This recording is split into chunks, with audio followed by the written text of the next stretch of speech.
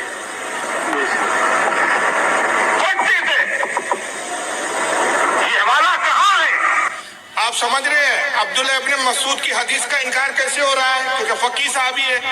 تو ایک جھوٹا قصہ گڑا، اہل حدیث روئے زمین کتنے بڑے قذاب ہوتے ہیں کہ ابلیس بھی ان کے جھوٹ کو دیکھ کے شرما گیا۔ عورتیں آئی عبداللہ ابن مسعود سے مسئلہ پوچھنے کے لیے، وقت کے فقیہ ہیں، انہوں نے جب جواب دیا تو عورتیں حوالہ چیک کرنے گھر گئی ہیں اور حوالہ چیک کری کہ عبداللہ ابن مسعود نے کہا لکھا۔ اس خبیث سے پوچھے کہ صحابہ کا دور اس زمانے میں بخاری مسلم کون سی حدیث کی کتاب تھی جس میں حوالے چیک کر رہے تھے؟ نہیں سمجھے آپ؟ بہت کم لیول لگ رہا مجھے آئے، ایک دم سرد بیٹھے ہیں یہاں۔ ایسا لگتا ہے کہ وہ تقریروں کی زیادہ عادت ہے جس میں قصے کہانیاں ہو، کرامت ہو۔ علمی تقریر سننے کا مزاج ہی نہیں ہمارے سنیوں کا۔ سمجھ میں آ رہی ہے کہ نہیں میری بات؟ کہ بس ایسا لگ رہا ہے کہ بور ہو رہے ہیں۔ جھوٹ بول رہا ہے نا، کہ کہتا ہے عبداللہ ابن مسعود نے ایک مسئلہ بیان کیا، عورتیں، یعنی عورتیں جب عبداللہ ابن مسعود سے زیادہ بڑی عالمہ تھی کہ جو حوالہ چیک کر رہی ہے، تو عبداللہ ابن مسعود کے پاس آئی گائی کے لیے پوچھنے پھر بھائی؟ اب آ تو گئی، پوچھ لیا تو عبداللہ ابن مسعود نے جواب دیا تو وہ حوالے چیک کر رہی ہے۔ تو یہ خبیث سے میں پوچھتا ہوں کہ اس زمانے میں کون کون سی حدیث کی کتابیں لکھی تھی جس میں وہ حوالے چیک کر رہی تھی؟ ذرا بتاؤ، کچھ بھی چھوڑ رہے ہو یار۔ تو اس طرح کی بکواسات کر کے جو ہے جوابات دیتے اور باتیں کرتے۔ آئیے رفدین پھر منسوخ ہوا جو میں نے کہا، اس کے بارے میں ایک حدیث آپ کے سامنے سنا دیتا ہوں۔ یہ صحیح مسلم ہے۔ کون سی کتاب ہے؟ صحیح مسلم، اور کتاب الصلاح ہے، باب الامر بالسکون فی الصلاۃ۔ عن جابر بن سمورہ، حدیث نمبر اس کا 854۔ عن جابر بن سمورہ، حضرت جابر بن سمورہ سے روایت، قال خرج علینا رسول اللہ صلی اللہ علیہ وسلم فقال، جابر بن سمورہ کہتے ہیں کہ ہم صحابہ نماز پڑھ رہے تھے کہ رسول اللہ اپنے حجرے سے باہر تشریف لائے۔ فقال، اور ہمیں دیکھ کر فرمایا، ما لی اراکم مرفعی ایدیکم کأن اذناب خیل شمس، کیا بات ہے کہ میں دیکھتا ہوں کہ تم نماز میں بار بار ہاتھ رفدین کے لیے ہاتھ ایسے اٹھاتے ہو جیسے سرکش گھوڑا اپنی دم ہلاتا ہے۔ یہ نبی کہہ رہے ہیں کیا بات ہے کہ تم نماز میں بار بار ایسے ہاتھ اٹھاتے ہو، رکوع میں جاتے ہو ہاتھ اٹھاتے ہو، رکوع سے اٹھتے ہاتھ بار بار ہاتھ اٹھاتے ہو، اس طرح جیسے سرکش گھوڑا مطلب جو ضد پہ آ جائے، بگڑ جائے، جو سوار کو سواری کرنے نہ دے، جس کا دماغ خراب ہو جائے، وہ اس کی دم ہلتے رہتی ہے بار بار۔ اس سے مثال دکھا، کیا بات ہے کہ تم اس سرکش گھوڑے کی طرح ہاتھ ہلاتے ہو؟ اسکونوا فی الصلاۃ، نماز میں سکون اختیار کرو۔ اب اس پہ جواب میں وہابی لوگ کیا کہتے ہیں، ان کی دلیل سن لیجیے۔ کہتے صاحب اصل میں یہ جو رفدین ہے نا، یہ وہ رکوع علی کے منسوخ کے لیے نہیں آئی، حالانکہ اس میں رکوع کا ذکر ہی نہیں ہے، مطلقاً ذکر ہے، ساری رفدین اس میں جو ہے منع کر دی گئی۔ لیکن کہتے نہیں، وہ ہوتا کیا تھا، جب قاعدے میں بیٹھتے تھے نا آخری میں، تو سلام پھیرنے سے پہلے یوں ہاتھ اٹھاتے تھے صاحب، اس سے منع کیا گیا۔ تو اس کا جواب میں مختصر دیتا ہوں کہ صحیح بخاری میں ایک اور رفدین کا ذکر ہے، صحیح بخاری میں، کہ سجدے میں جانے سے پہلے بھی رفدین کرتے تھے صحابہ، اور سجدے سے اٹھنے کے بعد بھی کرتے تھے۔ تو یہ تو اہل حدیث عالی رفدین نہیں کرتے، سجدے میں جانے سے پہلے کرتے دیکھا کہ کسی اہل حدیث کو؟ سجدے سے اٹھنے کے بعد رفدین سمجھتا ہے نا آپ کو؟ رکوع میں جاتے تو اس طرح ہاتھ اٹھاتے ہیں، رفع یدین، رفع یعنی اٹھانا، یدین دونوں ہاتھ، تسنیہ کا سیگا ہے، دونوں ہاتھوں کو اٹھانا، یہ اس کا لفظی ترجمہ ہے۔ تو رکوع میں جاتے وقت اٹھاتے تھے، رکوع سے اٹھتے، تو بخاری میں تو سجدے کی بھی رفع دین کا ذکر ہے، تو وہ تم کیوں نہیں کرتے، وہ کیسے منسوخ ہوئی؟ تو اس کو کس حدیث نے منسوخ کیا؟ تو جس حدیث نے سجدے کی رفع دین کو منسوخ کیا، اسی حدیث نے رکوع کی بھی رفع دین کو منسوخ کیا۔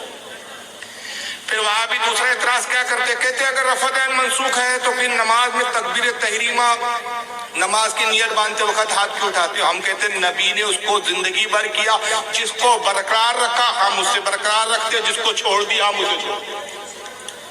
ہم چوچا نہیں کرتے، کیونکہ صحابہ کا معاملہ یہ تھا کہ رسول جب کچھ کہہ دیتے تو کہتے قالوا سمعنا واطعنا، ہم نے سنا اور اطاعت۔ کیوں کیا یہ ہم نہیں کرتے؟ اور ایک بہت پیاری حدیث میں آپ کے سامنے پیش کر دیتا ہوں، ایسے دو حدیثیں سن لیجئے تاکہ علم میں اضافہ ہو۔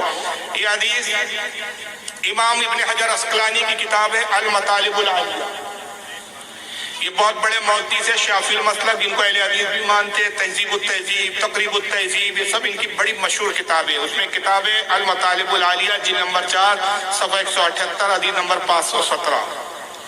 آئیے امام ابن حجر عسقلانی رحمۃ اللہ تعالیٰ علیہ کیا لکھتے ہیں، کہتے ہیں ان بشیر ابن حرب، بشیر ابن حرب سے روایت ہے، انہو سمع ابن عمر رضی اللہ تعالیٰ عنہ، وہ کہتے ہیں کہ میں نے حضرت عبداللہ ابن عمر کو فرماتے ہوئے سنا، یقول، انہوں نے فرمایا، یہ کون سی حدیث ہے؟ میں ایک منٹ اللہ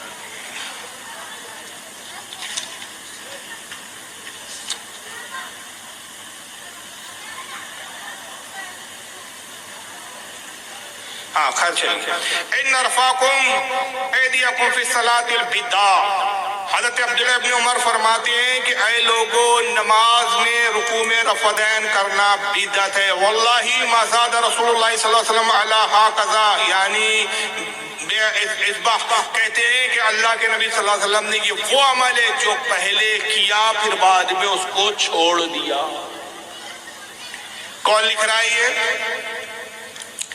یہ حنفی عالم نہیں لکھ رہا ہے، یہ شافعی المسلک ہے امام ابن حجر عسقلانی رحمۃ اللہ تعالیٰ علیہ۔ اور ایک آخری ایک حدیث دیکھ لیں اس تعلق سے، بہت ساری حدیثیں ہمارے پاس، وہابڑوں نے ایک مشہور کر رکھا ہے کہ صاحب بریلیوں کے پاس حدیث نہیں، سنیوں کے پاس، یہ تو امام اعظم کی ہے نماز پڑھتے۔ اب امام اعظم کی نہیں پڑھتے، ہم حدیث پر پڑھتے، اس کو امام اعظم کی طرف اس لیے منسوخ کرتے کہ امام اعظم نے جن حدیثوں کی تحقیق کی، جو تحقیق کا حق انہوں نے ادا کیا وہ ہم ادا نہیں کر سکتے، اس لیے ہم ان کی تقلید کرتے۔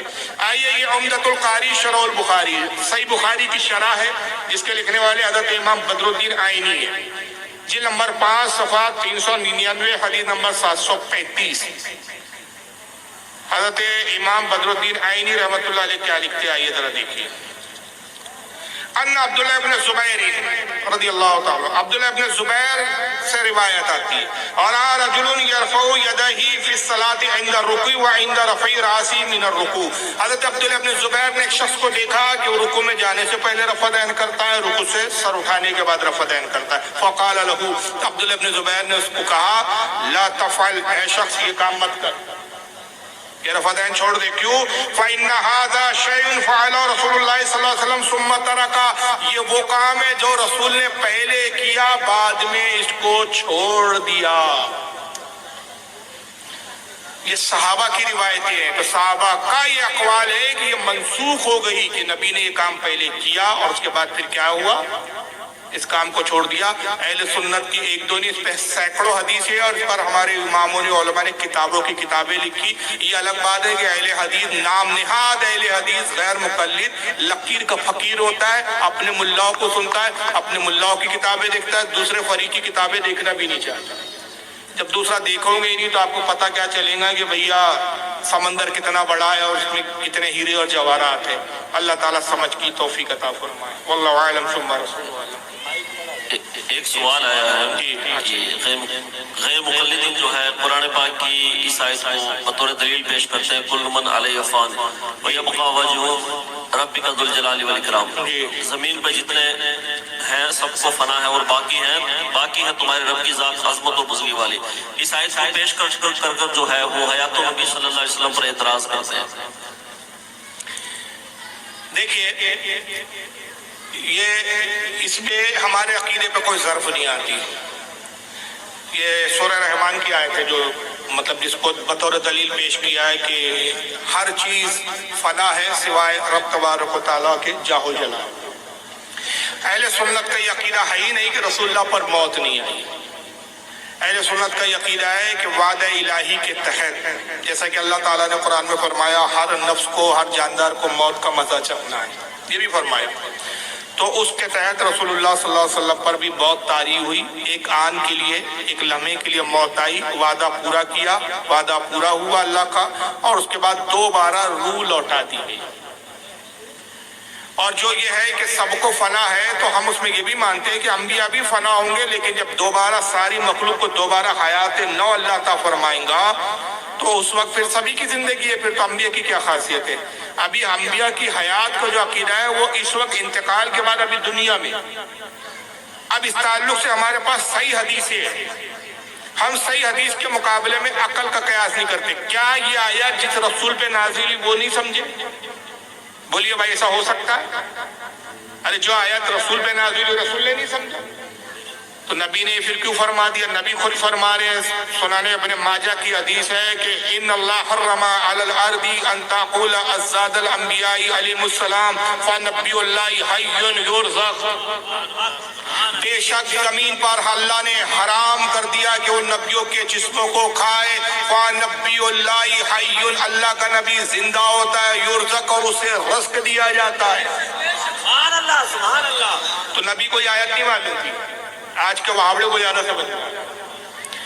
صحیح مسلم کے اندر حدیث آتی ہے، آقا فرماتے مررت علی قبر موسیٰ وہو قائم یصلی، میں شب معراج موسیٰ کی قبر پر آیا، دیکھا موسیٰ اپنی قبر میں زندہ ہے، کھڑے اور نماز پڑھ رہے ہیں۔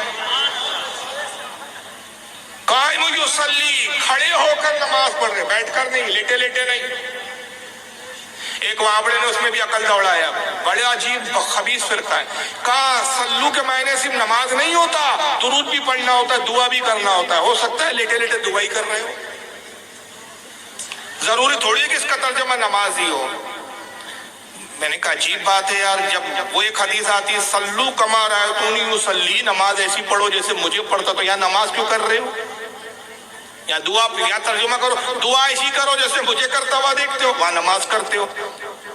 اور یا صلو کا ترجمہ جو ہے صاحب وہ دعا کر رہے، لیکن تمہاری تو عقیدے کی ایسی تیسی وہاں ہو جاتی ہے کہ ربی نے یہ بھی فرمایا کہ موسیٰ زندہ ہے، وہ نماز پڑھ رہے یا دعا کر رہے، اس سے غرض نہیں ہے، غرض تو ہمیں زندگی سے کیا کہنے کا، صلو کیا ہے وہ فقام یصلی، کھڑے ہو کر نماز پڑھ رہے ہیں۔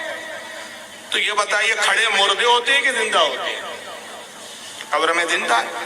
اور ایک اجماعی حدیث ہے جس حدیث پر تمام علماء کا اجماع ہے، امام بہقی نے اس پر ایک رسالہ لکھا ہے مستقل، جس کا نام ہے حیات الانبیاء۔ الحمدللہ میں نے اس کا ترجمہ کیا ہے، چھپی بھی ہے، اس کو افکار رضا کے ہمارے زبیر بھائی کر کے ایک ہے دلی کے پبلیشر، انہوں نے چھاپا ہے، آپ چاہے تو وہ مجھے بھی ایڈریس یاد نہیں آ رہا ہے، نیٹ پہ سرچ کریں گے تو مل جائے گا، اس سے آپ وہ اوریجنل کتاب بھی وہاں سے بلا سکتے ہیں آپ بائی کوریئر، اور اگر کتاب نہ بلانا ہو تو آپ ٹیلی گرام چینل پر جائیں، ٹیلی گرام پر علامہ فاروق رضوی کے نام سے چینل ہے، وہاں پی ڈی ایف میں بھی کتاب مل جائیں گی، میں نے ترجمہ اس کی تخاریج کی ہے۔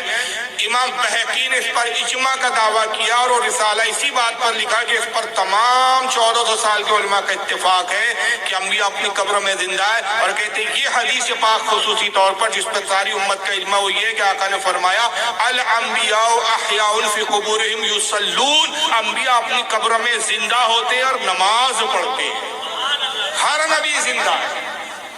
جب ہر نبی زندہ ہے تو ہمارے آقا تو بہت عرف اور اعلیٰ ہے، تو آقا کی حیات تو اور اولیٰ ہے۔ تو بہرحال آقا زندہ ہے، اور یہی وجہ ہے کہ اللہ تعالیٰ خود قرآن میں حکم فرماتا ہے، اور حافظ ابن کثیر نے لکھا ہے اس کو، اور بھی علماء نے لکھا ہے، بہت سارے علماء نے لکھا ہے۔ قرآن میں سورہ نساء آیت نمبر 64 ہے، اللہ فرماتا ہے وَلَوْ أَنَّهُمْ إِذْ ظَلَمُوا أَنفُسَهُمْ جَاءُوا، اے لوگوں جب تم اپنی جانوں پہ ظلم کرو، یعنی تم سے گناہ ہو جائے، تو میرے محبوب کی بارگاہ میں آؤ، فَاسْتَغْفِرُوا اللَّهَ وَاسْتَغْفَرَ لَهُمُ الرَّسُولُ لَوَجَدُوا اللَّهَ تَوَّابًا رَحِيمًا، اللہ سے استغفار کرو، اللہ سے توبہ کرو، اور اگر میرا نبی تمہاری سفارش کر دے، تمہارے لیے اپنے ہاتھوں کو بلند کر دے لواجد اللہ تواب الرحیمہ، تو تم اللہ کو بہت زیادہ توبہ قبول کرنے والا پاؤ گے۔ اس آیت کی تفسیر میں حافظ ابن کثیر تفسیر ابن کثیر میں لکھتے ہیں کہ ایک عربی شخص رسول کی قبر پر آیا وصال نبی کے بعد، اور اس نے کہا کہ قد ظلمت نفسی، اللہ کے نبی میں نے اپنے آپ پر ظلم کیا ہے، وجئتک استغفر اللہ من ربی، میں اس لیے حاضر ہوا ہوں کہ اپنے رب سے استغفار کروں، آپ بھی میرے لیے سفارش کیجیے، آپ بھی میرے لیے دعا کیجیے، آپ میرا وسیلہ بن جائیے۔ حضرت مولا علی اس حدیث کے راویوں کہتے ہیں کہ فَنُودِیَ مِن قَبْرِهِ، بس ہم نے قبر رسول سے آواز سنی کہ آواز ہے قد غفر لک، جا تجھے بخش دیا گیا۔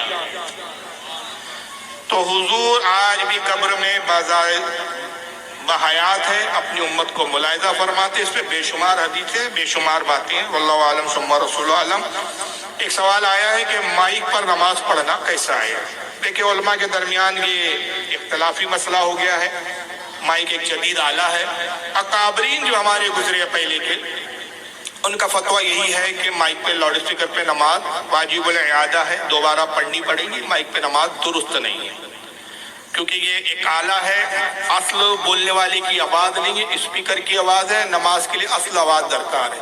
لیکن آج کے موجودہ بہت سارے مفتیان اکرام اور علماء اکرام ہیں جنہوں نے بعض تحقیق کی بنیاد پر یہ کہا کہ لاؤڈ اسپیکر پہ نماز ہو جاتی ہے۔ تو بہرحال یہ مختلف ہی مسئلہ ہے، اور یہ میرے خیال میں اتنا بڑا پیچیدہ مسئلہ اب نہیں رہا کہ جس پر ہم بہت زیادہ بحث و مباحثہ کریں۔ تو اگر کسی کا دل مطمئن نہیں ہوتا تو وہ پرہیز کرے، ایسی مسجد میں جائے جہاں مائک پہ نہیں ہوتی ہے۔ اس پر میرے خیال سے ایک محاذ آرائی کرنا میں اس کو مناسب نہیں سمجھتا، لیکن میرا اپنا ذاتی موقف، میں اپنا موقف بتا رہا ہوں، تھوپ نہیں رہا ہوں۔ میری عادت ہے کہ میں مسئلہ بیان کرتا ہوں، تھوپتا نہیں۔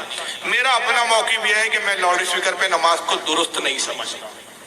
میں قابرین کے فتوے کو تسلیم کرتا ہوں۔ اس تعلق سے آج سے کئی سال پہلے، تقریباً 30-35 سال پہلے، میں نے خود ایک کتاب لکھی تھی، الدلائل بینات علی حکم مکبر الاصوات۔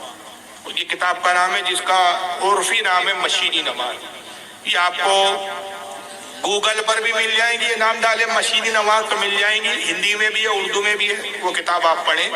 اور اگر کوئی مائک پہ پڑھتا ہے تو ہم اس پر بھی جبر نہیں کرتے، بچے تو زیادہ بہتر ہے۔ واللہ عالم ثم رسول۔ ایک آخری سوال ہے، اور اس کے بعد اگر کسی کے سوالات ہوں تو جلسے کے بعد یہ حوالہ بنائیں کہ سوالات کے جوابات نہیں دیے۔ الحمدللہ کئی سوالات آپ نے کیے، حضرت نے اس کے جوابات بھی دیے۔ آپ کے ڈاکٹر صاحب جو آپ تیاری نہیں کر کے آئے ہو گے، الحمدللہ ہمارے حضرت جو ہیں علامہ فاروق عزیز صاحب، ان کی تیاری ہر دم رہتی ہے الحمدللہ۔ اچھا اور آخری سوال یہ ہے کہ عورت اور مرد جو ہے اس کی نماز میں فرق ہے یا دونوں کی سیم ہے؟ بہت فرق ہے، اب اس کے لیے مستقل بیان کرنا پڑے گا۔ سب سے پہلے تو فرق یہ ہے کہ ایک حالت ایسی گزرتی ہے عورت میں، عورت پہ کہ اس پہ نماز ہی معاف ہو جاتی ہے۔ اب اگر کوئی کہتا ہے کہ عورت اور مرد میں کوئی فرق نہیں ہے تو پھر کیا مرد کو بھی حیض آتا ہے کیا؟ تو شہر اہل حدیث والوں کو آتا ہوں۔ اچھا، پھر مرد جو ہے اہل حدیثوں کے ٹانگے پھاڑ کے کھڑے رہتے ہیں، ہاوڑا برج کلکتہ کا، یہ پیر پسار کے کھڑے، دیکھا نا آپ نے کیسا رہتے؟ اور اس کی دلیل کیا ہے؟ وہ بازو والے سے پیر ملانے کا حکم ہے۔ ارے جاہل، ایک حدیث تو یہ بھی ہے، پھر تو کیسے ملائے گا کہ بازو والے سے کندھا ملاؤ؟ تو اب مسجد میں ایسا کرنا پڑے گا، 4 فٹ والوں کی صف، 5 فٹ والوں کی صف، 5.5 فٹ والے، کیونکہ ایک 5 فٹ کا 5.5 کا ہے اور ایک 4 فٹ کا ہے، تو کندھا ہی نہیں ملے گا، تو پھر یوں کرنا پڑے گا۔ اب ادھر والے سے کندھا ملانے کے چکر میں ادھر اڑ گیا تو ادھر والے سے نہیں ملے گا۔ تو حدیث میں تو یہ کہ بازو والے سے کندھا بھی ملاؤ، یہ اہل حدیث کی حدیث دانی ہے۔ تو اصل میں مسئلہ وہ نہیں ہے کہ بازو والے سے پیر ملاؤ، سے پیر چپکاؤ، یعنی یہ جو صف ہوتی ہے نا، یہ قطار، یعنی ایک جیسا کھڑے رہو، اس سے پیر ملاؤ، یہ چپکاؤ والا نہیں ہے، ایسا آگے پیچھے مت ہو۔ جیسے ملٹری کو دیکھیں نا، جب وہ چلتی ہے، پریڈ ہوتی ہے، تو ملٹری کیسے ایک ساتھ پیر اٹھاتی ہے، اس طرح یہ ہے وہ مسئلہ، اس کو کہیں اور لا دیا انہوں نے۔ تو اب مرد تو پیر پسار کے رہتے، کیا ان کی عورتیں بھی رہتی ہے کہ اس طرح؟ عورتیں بھی ایسا پھاڑ کے رہتی ہے کیا؟ تو ان کی عورتیں تو نہیں رہتی۔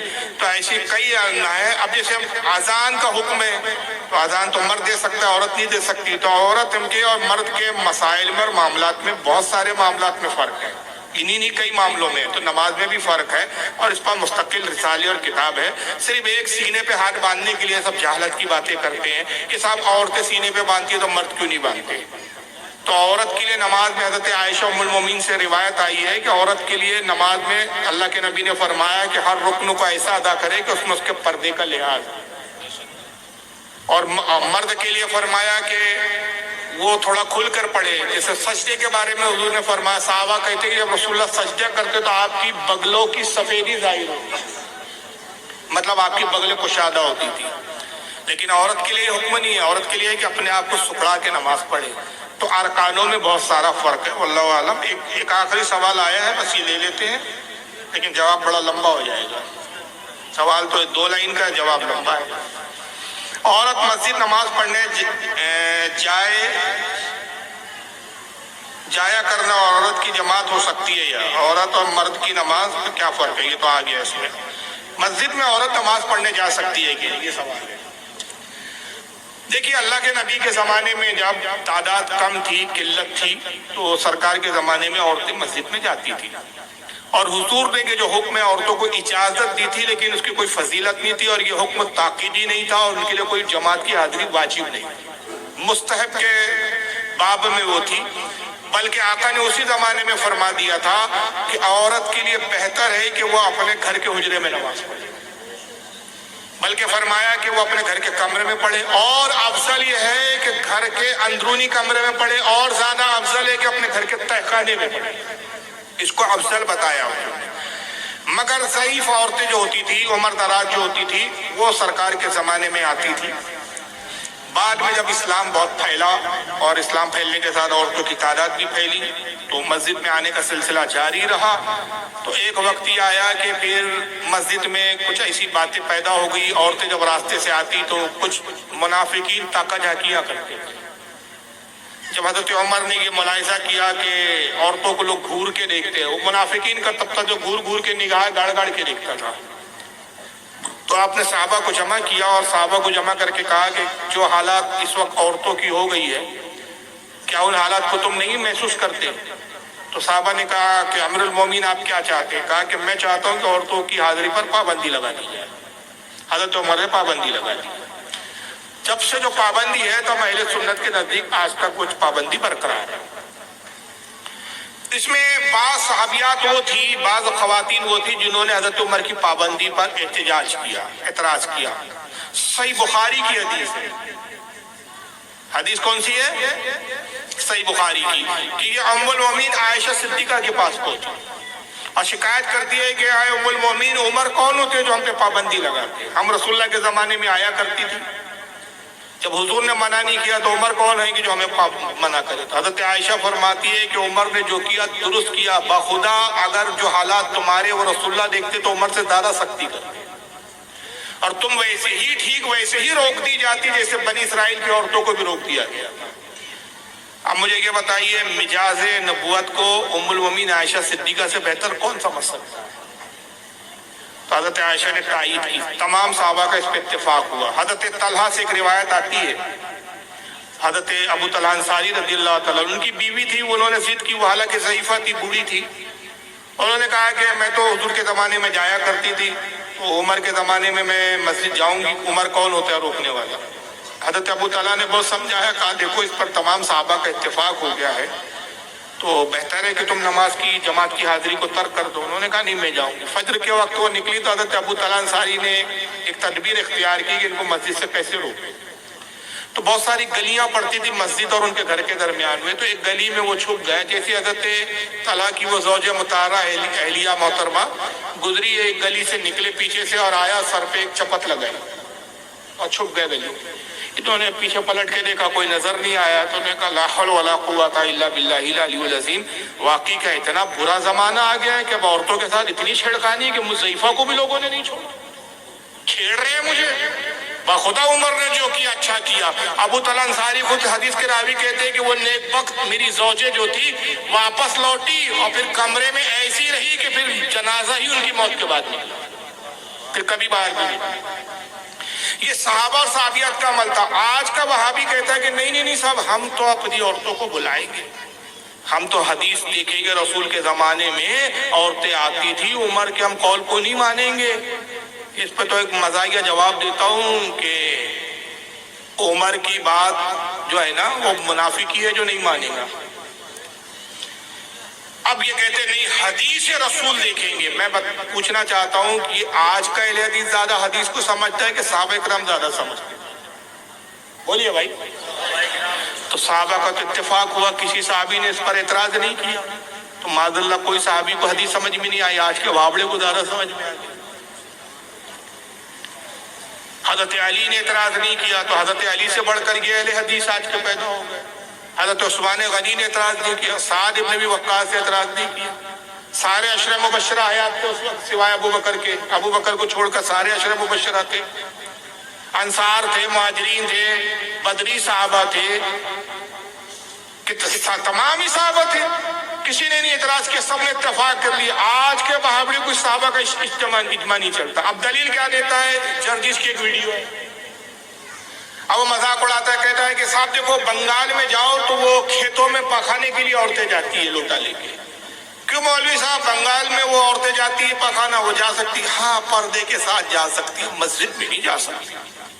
بھائی ڈاکٹر کے پاس جاتی ہے عورت، ہاں ڈاکٹر کے پاس جا سکتی ہے، مسجد میں نہیں جا سکتی۔ بازار جا سکتی ہے مولوی صاحب سامان خریدنے، ہاں بازار جا سکتی، مسجد نہیں، مسجد میں جانا چاہیے تھی۔ ساری برائی مسجد میں نظر آ رہی ہے، بازار جا سکتی ہے، ڈاکٹر کے جا سکتی ہے، پخانے کرنے ہگنے کے لیے جا سکتی ہے، لیکن مسجد نہیں جا سکتی۔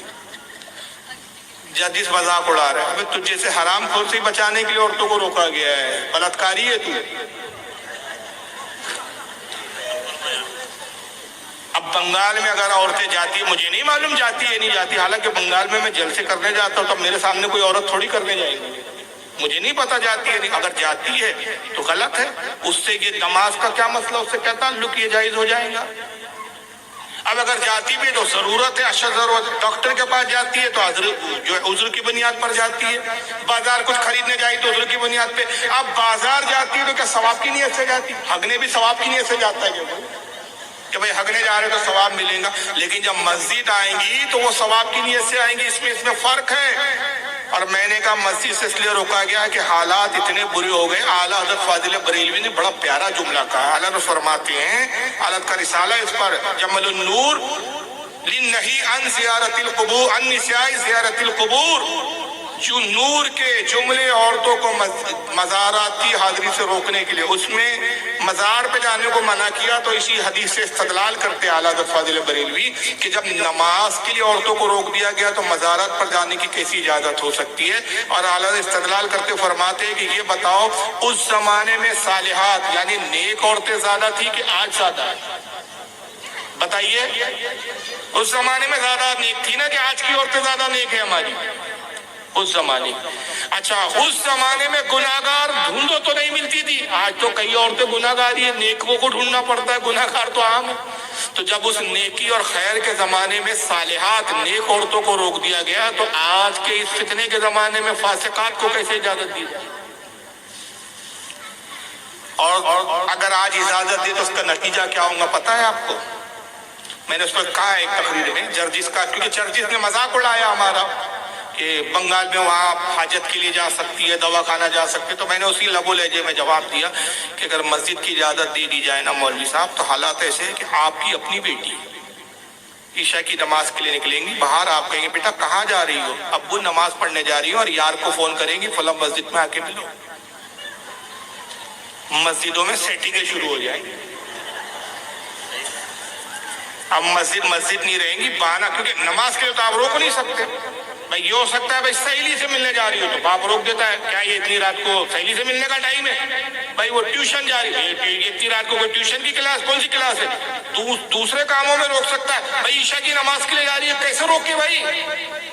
جب نبی نے نہیں روکا تو کیسے روک سکتا ہے؟ تب وہ جائیں گی، آئے نا وہیں پر ہی آؤ فلاں مسجد، اب وہ مسجد میں لفڑے سیٹ ہو گئے۔ اور دوسرا میں نے کہا مولوی جرجس اس میں ایک اور مسئلہ ہے، آپ کی بیوی اب روزانہ آتی ہے، لوگ دیکھ رہے ہیں، ہاں مولوی جرجس صاحب کی بیوی آتی ہے، 10 دن غائب ہو گئی، 5 دن غائب ہو گئی، 4 دن غائب ہو گئی، الگ الگ ٹائم ہوتے ہیں، عورتیں سن رہی ہے، میں معافی چاہوں گا، آپ سمجھ لو۔ کیوں مولوی صاحب آپ کی بیگم نہیں دکھی؟ جی وہ پریشانی میں پریڈ آ گیا ہے، اور چھپے ہوئے راز سربستہ ہو جائیں گے، اس لیے ہمارے یہاں اجازت نہیں ہے۔ یہ اس لیے حکمت ہے، سمجھے، ہر کام شریعت میں حکمت کا ہوتا ہے۔ اب تمہارے یہاں تو یہ تم شعور سے تو پیدل ہو تم لوگ، تو یہ سب ہوگا۔ اچھا پھر ہوا کیا کہ دیکھیے انسانی فطرت ہے، وہ ایک محاورہ سناؤں گا آپ نے، انگلی دو تو پوچھا پکڑتا ہے، مطلب یہ کہ کلائی پکڑتا ہے۔ اب انہوں نے کیا کیا، عورتوں کو مسجد میں آنے کی اجازت دی۔ سوال میں وہی ہے کہ عورتیں جماعت سے نماز پڑھا سکتی ہے کہ نہیں؟ عورت نہیں پڑھا سکتی، عورت کے لیے حکم ہی نہیں ہے۔ نتیجہ ہوا کہ امریکہ میں، یو کے میں کچھ عورتیں اٹھی اور انہوں نے جماعت سے نماز پڑھانا شروع کیا۔ باضابطہ میرے ویڈیو ہے، وہ پروگرامات اور تقریر نیٹ پہ ڈالیے، جا کے آپ دیکھ سکتے ہیں، میں نے ویڈیو دکھائی ہے اس کے اندر، ابھی دکھاؤں گا ٹائم ہو جائے گا۔ اس میں ایک عورت نے جمعہ پڑھایا، دوسری ایک عورت جو ہے وہ 5 وقت کی پڑھا رہی ہے، اور وہ کہتی ہے کہ بھائی جب مسجد عورت آ سکتی ہے، اگر کوئی عورت مسائل جانتی ہو، قرآن پڑھنا اچھے طریقے سے جانتی ہو، تو وہ امام کیوں نہیں بن سکتی؟ امامت کر رہی ہے۔ علماء نے اعتراض کیا تو فتنہ کھڑا ہو گیا وہاں پر، کہا کہ صاحب عورت کو آزادی سے روک رہے ہیں۔ پھر کہا گیا کہ اسلام دیکھو عورتوں کو دباتا ہے، حالانکہ یہ وہ لوگ اعتراض کرتے ہیں عورتوں کو دباتا ہے جو اپنے مذہب کی بڑی شخصیات میں کبھی یہ حق نہیں دیتے عورتوں کو۔ میں معذرت کے ساتھ کہوں گا، ہندوازم میں جو سب سے بڑا درجہ ہوتا ہے ان کے گروؤں میں، وہ ہوتا ہے شنکراچاریہ۔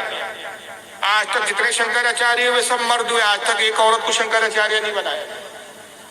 عیسائی دھرم میں سب سے بڑا مذہبی عہدہ ہوتا ہے بشپ کا، آج تک کوئی عورت بشپ نہیں بنی ہے، بن نہیں سکتی وہ۔ تو دنیا کے جتنے دیگر مذاہب ہے سب کا ایک ہوتا ہے، اس میں مردی ہوتا ہے، وہاں عورتیں نہیں ہوتی۔ عجیب بات ہے، ساری آپ کو جو ہے انصاف اور ساری رحم دلی آپ کو اسلام نہیں نظر آ رہی؟ تو صاحب عورتیں امامت کیوں نہیں کر سکتی؟ میں نے کہا بھائی عورتیں امامت بھی اس لیے نہیں کر سکتی، سوال میں ہے کہ عورتیں امامت کر سکتی، اب جواب سن لیجیے۔ اس میں 2 مسئلے ہیں۔ پہلا یہ ہے کہ اگر عورتوں کو امامت کی اجازت دے دی جائے تو مرد کا نماز پڑھنا مشکل ہو جائے گا۔ سامنے کی سب میں عورت کو دیکھ رہے ہیں، معاذ اللہ اگر کوئی شہوت کے خیالات آ گئے تب نماز تو رہ گئی، خیال کہیں اور بھٹک رہے ہیں۔ عورت کی آواز بھی بڑی دلکش ہوتی ہے، مرد کے دل پہ اثر کرتی ہے۔ دیکھ لو ایک آدمی فون کرے، یہ فطری بات بتا رہا ہوں، ایک نوجوان کو کوئی مرد فون کرے اور بات کرے تو اس کا لب و لہجہ اور ایسی عورت کا ہوں گا تو اس کا مرد کا بھی لہجہ بدل جاتا ہے۔ ہاں جی بولیے نا، کیا ہے آج؟ اچھا ٹھیک ہے بھائی، لہجہ بدل گیا آپ کا؟ ہم ہاں بول رہے ہیں، کیا بات ہے؟ ہاں کیا بول رہے ہیں؟ اکثر کمپنیوں کے فون آتے ہیں نا، دیکھا ہے میں نے، بھائی ہم وہ LIC، ہمیں بولے کوئی کام دھندے نہیں ہے کیا تم کو؟ LIC کائے کا فون کر رہا ہے؟ ایسی اور عورت کا جی وہ ہم فلک، ہاں بولیے نا میڈم۔ اب امام بن گئی عورت، بھائی ماحول بدل گیا۔ امام صاحب 4 دن نماز پڑھائی، 5 دن نماز پڑھائی، 4 دن کے لیے غائب ہو گئے امام صاحب، وہی مسئلہ آ گیا۔ اور اگر امامت عورتیں کرنے لگی تو پھر ایک وقت یہ آئے گا، معاذ اللہ اللہ نہ کرے، ہمارے یہاں تو ہوگا نہیں، وہاں بھی کیا ہو سکتا ہے، ایک یہ وقت آئے گا کہ اس مسجد میں جماعتی زیادہ ہے، کیوں بھائی یہاں کے امام بڑا کنچا ہے، حسین ہے۔ اب دوسرے مسجد کے کمیٹی والے بیٹھے، بھائی اپنے کو بھی دوسرا امام لانا پڑتا ہے، جماعت کی تعداد گھٹ گئی ہے، اپنے کو بھی کوئی خوبصورت امام دیکھنا پڑتا ہے، کوئی حسینہ دیکھنا پڑتا ہے، اور پھر نیت کیسی کرو گے بھائی؟ دیت کی 2 رکعت نماز فجر پیچھے اس حسینہ کے، یعنی مذہب چوچو کا مربع اور مذاق بن کے رہ جائے۔ یہی وجہ ہے کہ ہم اہل سنت ہیں، ہمارے یہاں بہت احتیاطی ہیں۔ یہ آزادی ان وہابڑوں کو مبارک، ہم ان آزادیوں کے قائل نہیں ہے۔ اللہ تعالیٰ سے دعا ہے کہ آج کی بزم کو قبول فرمائے۔ بہت شکر گزار ہوں، کافی وقت لیا میں نے، غالباً 3.5 گھنٹہ میں بولا ہوں، آپ نے اتنا وقت دیا، اللہ تعالیٰ آپ کو اجر عظیم عطا فرمائے۔ وما علینا الا البلاغ۔